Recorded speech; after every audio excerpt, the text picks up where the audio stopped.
Sa ngalan ng sining, umakyat sa bundok ng Kalinga ang isang grupo ng ballet dancers para magturo sa mga batang katutubo.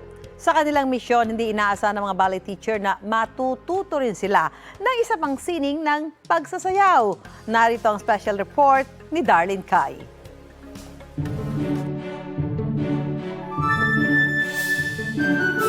Ito ang ballet. Pino, nakamamangha at talaga namang kaaya-ayang panoorin.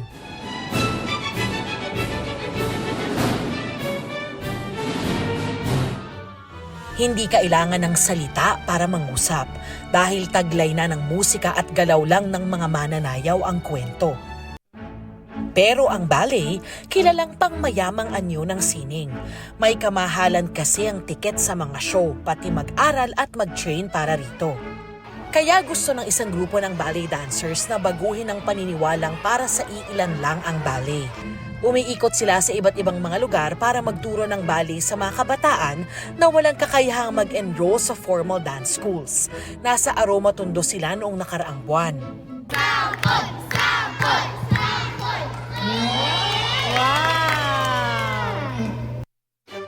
Ngayon naman, inakyat nila ang kabundukan sa Kalinga. Matapos ang 12 oras na biyahe galing Maynila, narating nila ang Tabuk City, ang sentro ng Kalinga. Dito, tinuruan nila ang mga bata ng tamang postura at basic steps ng ballet. Isa si Mark sa mga produkto ng ganitong programa. Siya ay tubong Silay Negros Occidental. Tricycle driver ang tatay at housewife ang kanyang nanay. Dahil sa hirap ng buhay, hindi prioridad ng pamilya nila ang magbayad para sa dance lessons tulad nito. Na-discover lang ako ng teacher ko dun sa city namin. Tapos yun, isa ako sa mga napili niyang bigyan ng scholarship sa school niya. First day ng class ko is mga classmates ko is mga babies. So, syempre ako 20 years old. So, sobrang syempre naiiyak ka kasi matanda ka tapos ganito. Pero na-realize ko na sa ganitong paraan dito ko mababago yung buhay ko. Ngayon, si Mark na ang nagtuturo ng ballet bilang isang professional dancer o lalaking ballet dancer. Gusto kong mag-share sa mga bata kasi alam ko kung nasaan sila ngayon kasi doon ako nanggaling. Isa ang 10 taong gulang na si JC sa mga sumali sa klase. Isa rin siya sa mga itinuturing na promising student sa araw na iyon. Matagal na raw gustong matuto ni JC ng ballet na dati ay napapanood niya lang. Nag-enjoy lang po. Bakit? Dahil masaya ang mga dance group nila. Gusto ko lang po matuto. May idol siya na na kapitbahay namin na nagbabalay din. Oo. Kapag pumunta dito, tinatanong, "Ate, turuan mo nga kaming magbalay." Oo. Kasama rin ni JC ang pinsan niyang si Alexandre, 9 na taong gulang. Sa isang punto ng dance class, pareho pa silang kinuhang maging leader dahil sa potensyal na kanilang ipinakita. Masaya. Kaya kinuha ako sa magsasayaw ng ballet. Siyempre po, masaya. Nakita ko na-enjoy po siya. Bago man sa kanila ang ballet, hindi bago ang pagsasayaw kina JC at Alexandre. Pareho kasi silang dancers ng katutubong sayaw ng mga igorot. Kaya kung nagpasample ang ballet dancers,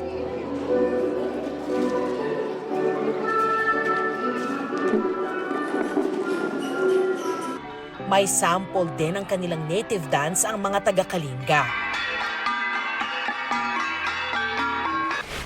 Tulad ng ballet, daan-daang taon na ang katutubong sayaw ng mga taga-Kalinga. Kaya yung layunin para sa araw na ito, pareho silang matuto ng teknik, galaw at disiplina ng dalawang sayaw para magsilbi silang inspirasyon ng bawat isa.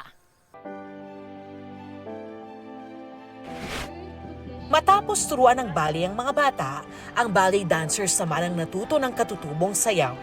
Sa halip na Western classical music, sa musikang hatid ng mga kawayan at gong sumayaw ang dalawang grupo. Kasama yan sa mga layunin ng programang Ballet Brigade ng Ballet Philippines. In a reversed form, when the dancers visit these places, they will not only be the one to inspire and teach these people, what ballet is all about. But we are asking the community to also reach out to us, teach us how they do their dancing, their dances. And so there's a the entwining of the culture heritage for us. Unti-unti, umaasa silang mailapit sa masang Pilipino ang ballet. It doesn't mean that because it is elitist and it is construed as elite, that it should be. So this is why we are reaching out to these communities, and the relevance of it is it's an art form. Naghahanap din ng grupo ng mga bagong mananayaw sa kanilang pag-ikot sa mga komunidad. Ang maispatan nilang may talento, pwedeng mabigyan ng scholarship. Malaki ang pasasalamat ng bayan ng Tabuk sa mga dancer na pumunta sa kanilang lugar para turuan ng ballet ang mga kabataan. Malaking maitutulong ito, ma-improve yung kanilang pagsasayaw. Dahil meron kaming sariling native dances, baka ma-enhance pa ito ng Ballet Philippines para maituro sa kanila yung bagong sayaw na ito. At malaki rin ang pasasalamat ng ballet dancers sa mga taga-Kalinga. Hindi lang kasi sila ang nagturo at nakapagbigay ng inspirasyon. Baon din nila ang mga bagong kaalaman tungkol sa katutubong sayaw at syempre, pati ang kultura ng mga taga-Kalinga. Ano man ang indayog ng mga mananayaw sa saliw ng iba't ibang uri ng musika, parte ito ng kasaysayan, kultura at sining. At para sa ilan, ang bawat hakbang sa sayaw ay hakbang din palapit sa pangarap nilang entablado ng buhay. Yan ang unang balita mula rito sa Kalinga. Darlene Kai para sa GMA Integrated News.